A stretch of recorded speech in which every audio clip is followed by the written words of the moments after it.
Falando em eleições, agorinha há pouco, a ex-primeira-dama, Michele Bolsonaro, foi às redes sociais, publicou 2 vídeos para se pronunciar sobre o episódio no Diretório Estadual do PL, lá no Ceará, no qual protagonizou um confronto com o presidente do partido no estado, André Fernandes. Michele é contra a aliança com o ex-ministro Ciro Gomes.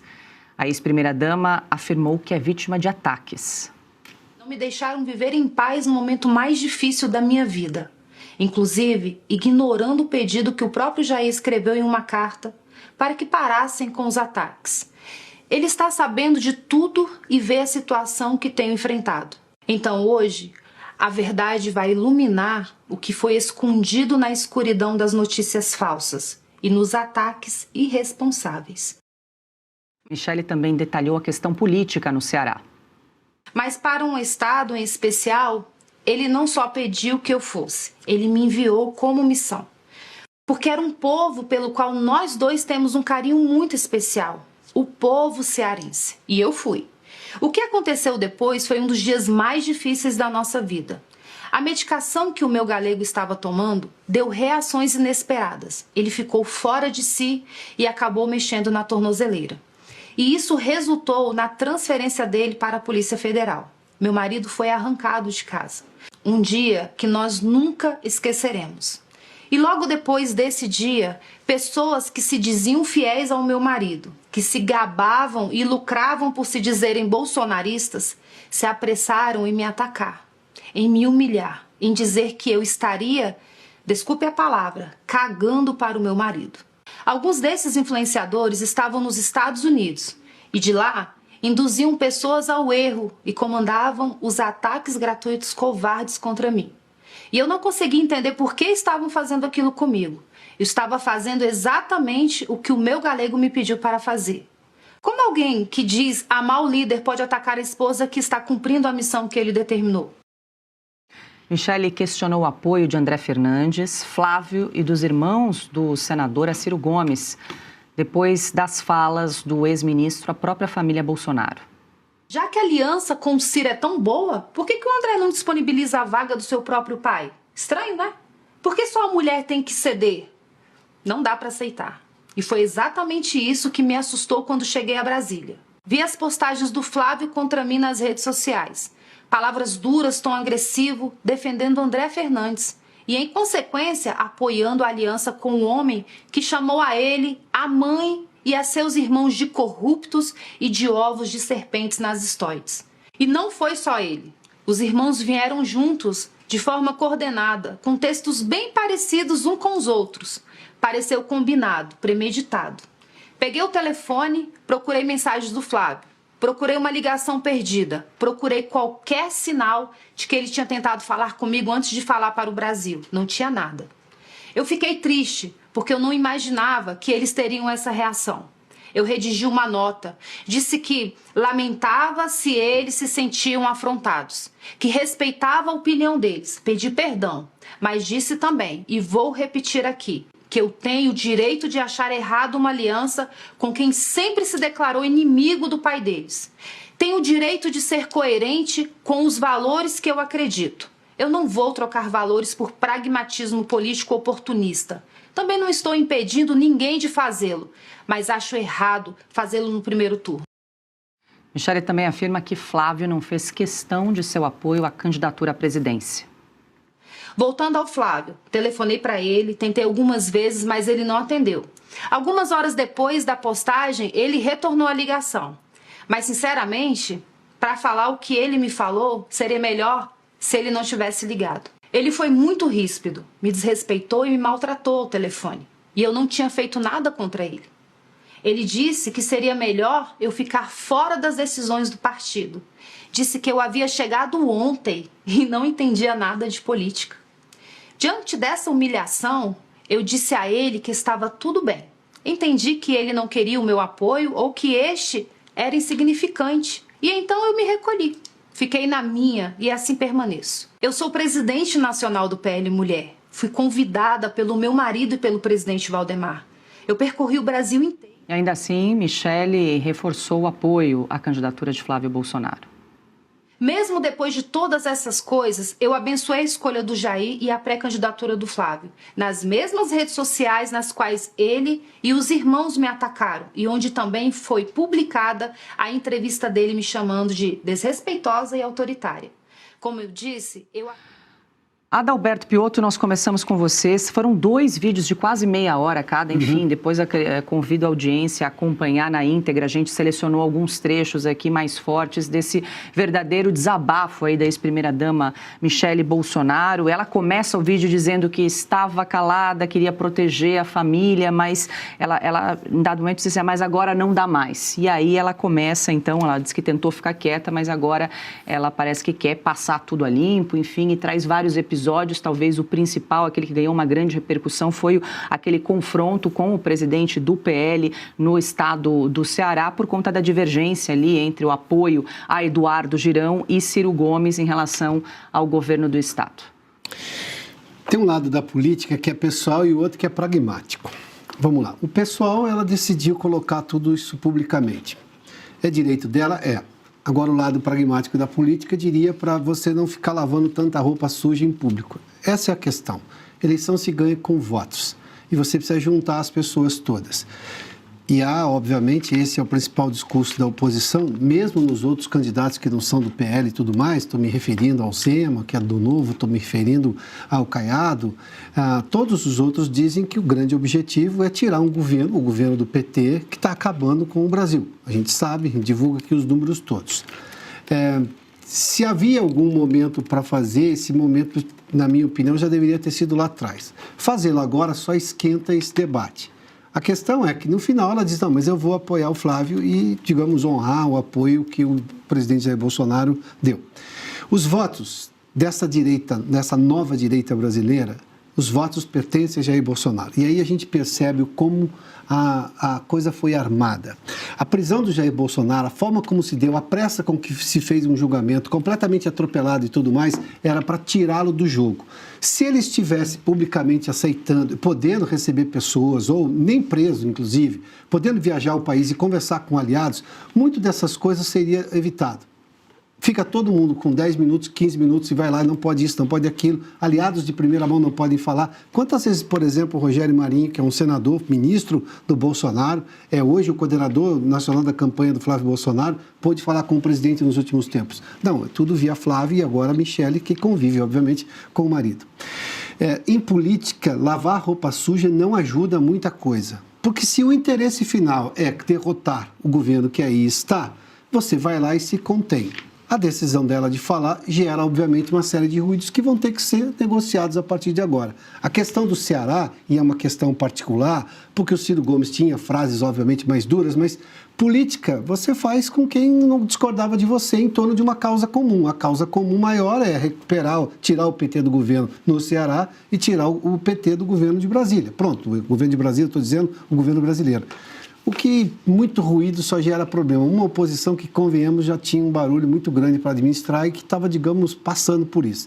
Não acho que isso vá causar, sinceramente, grandes problemas, desde que a oposição se concentre agora em discutir só o que interessa ao Brasil. E não é a briga do clã Bolsonaro, internas da família. O que interessa ao Brasil são propostas de economia que se contrapõem objetivamente ao que faz o governo Lula e que demonstrem claramente que pode entregar um país melhor aos brasileiros. Falando com o brasileiro que hoje, não que vai votar no Flávio ou na oposição, o brasileiro que ainda acha que vale a pena votar no Lula. É esse brasileiro que precisa receber um recado não de pacificação, mas de proposta melhor para o país. Augusto, politicamente, como é que você avalia esse gesto aí da Michele Bolsonaro de gravar quase 1 hora de vídeos? Mostra, como lembrou o Piotto, que a direita brasileira tem uma certa dificuldade, para ser brando, para entender o beabá da política. Sim. Desapareceu agora a figura do negociador, no melhor sentido, como foi o Tancredo Neves, capaz de fazer com que a direita se entenda. A Michele Bolsonaro pode ter tem todos os motivos para dizer o que pensa, mas justamente no momento em que tem a briga do Lula com o Jacques Wagner. Sim. Amanhã, qual será a manchete dos veículos de comunicação privatizados? Claro. Qual vai ser? É hora de brigar. Então, eu digo isso a todos os envolvidos na briga, né? Nós tivemos na Segunda Guerra Mundial o entendimento entre Roosevelt, Churchill e Stalin. Ele se entendeu com Stalin, porque o inimigo principal era a Alemanha nazista. O inimigo principal, botem isso na cabeça, todos, é o governo Lula e sua quadrilha. Esse é que tem que ser combatido. A gente vê pronunciamentos dos dois lados quando brigam, aqui, que não mencionam, sequer mencionam o Lula. Não é assunto, o Jacques Wagner não é assunto, não é hora, não deveria haver motivo, deveria haver um entendimento. Para isso é entendimento quanto ao inimigo principal, quem é que deve ser vencido. Tá? Esse tipo de tendências divergentes, isso existe em qualquer partido, tudo bem. Mas você tem que saber também a hora de brigar. Isso beneficia quem? Quem é o beneficiário dessa briga toda? O Lula. Ana, eu quero ouvi-la também. Será que ela deve ter conversado com o marido, Jair Bolsonaro, para gravar esses vídeos. Ela, inclusive, em dado momento, disse que o Flávio vai à casa deles, né, toda semana para falar com o pai, mas que eles não têm conversado sobre essas questões. Vai dar margem a todo tipo de interpretação. Exatamente, mas eu me pergunto, ela conversou com o marido para gravar esse vídeo de 1 hora? Será que Jair Bolsonaro deu anuência, concordou? Porque ali acho que tinha um roteiro ali bem coordenado ali do que ela do que ela gravou nesses 2 vídeos, né, Ana? Trazendo aí todo o histórico do confronto com o PL.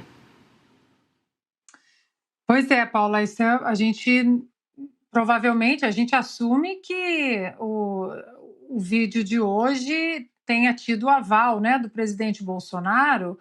Eu vou trazer alguns pontos aqui, Paula, para fazer um convite à nossa audiência, para a gente fazer uma reflexão madura, propositiva, porque a direita no Brasil, a gente está precisando e temos uma oportunidade única em outubro desse ano, porque o PT está derretendo em todas as formas, né? Na política, na economia, no discurso, enfim. E há uma janela muito importante para a América Latina. Estamos falando aí da América Latina se endireitando, não é mesmo? Então, nós precisamos tirar um pouco da frente, né, o pompom de torcida Fla-Flu, ou eu sou contra a Michelle, ou a favor da Michelle, eu sou contra os filhos, a favor dos filhos, e tentar trazer alguns pontos de reflexão aqui, Paula. Primeiro, eu acho importante a Michelle mencionar a carta do presidente Jair Bolsonaro, porque ele, de fato, fala na carta que era necessário cessar os ataques, e o presidente Bolsonaro usou essa palavra, ataques, para uma agenda, para que todos nós nos uníssemos em prol de uma agenda para o Brasil. Outro ponto que eu entendo da Michelle é em relação ao Ciro Gomes. Nós estamos diante de ou Ciro Gomes ou Eduardo Girão. Eu acho que entre os 2 nomes, mas o Girão não tem força no Ceará. Mas quando nós teremos forças no Ceará? Quando nós teremos forças na Bahia se a gente falar mas Jacques Wagner manda na Bahia, então vamos desistir. Em relação a isso, nós precisamos lembrar que foi o PDT do Ciro Gomes que colocou aquela ação no TSE para tornar o presidente Bolsonaro inelegível. Então, hoje o Bolsonaro é inelegível por causa do PDT de Ciro Gomes. O Flávio, o senador, mesmo diante de tudo isso, ele fez um vídeo em janeiro desse ano e tentou jogar tudo isso para o lado, fez um vídeo, mencionou o nome da Michelle, mencionou o nome do Nicolas, do Tarcísio, e disse que o inimigo comum era o PT. E é nisso que eu acho que a gente tem que focar, nessa proposição do Flávio Bolsonaro de janeiro. O problema é que há, sim, como a Michelle fala, né, pessoas em torno da campanha do Flávio Bolsonaro, não digo nem da campanha, tem pessoas em torno do Flávio que jogam até personagens e nomes importantes da campanha do Flávio nesse caldeirão de desavenças, de imaturidade. A Michele Bolsonaro também questiona o timing desse vídeo, né? Agora o Flávio também deu uma subida de novo nas pesquisas, mas a Michele ela traz um ponto importante na campanha do Flávio, que é o voto feminino, que é o voto evangélico. Então nós precisamos compor de alguma forma tudo isso.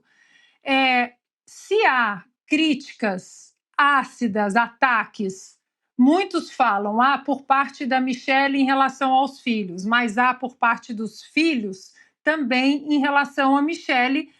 Eu acho que essas desavenças elas precisam de alguma forma serem acalmadas.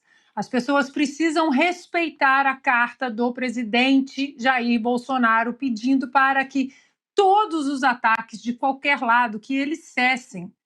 Eu repito, Paula, nós temos uma janela no Brasil que o presidente Donald Trump soube aproveitar aqui nos Estados Unidos em 2024.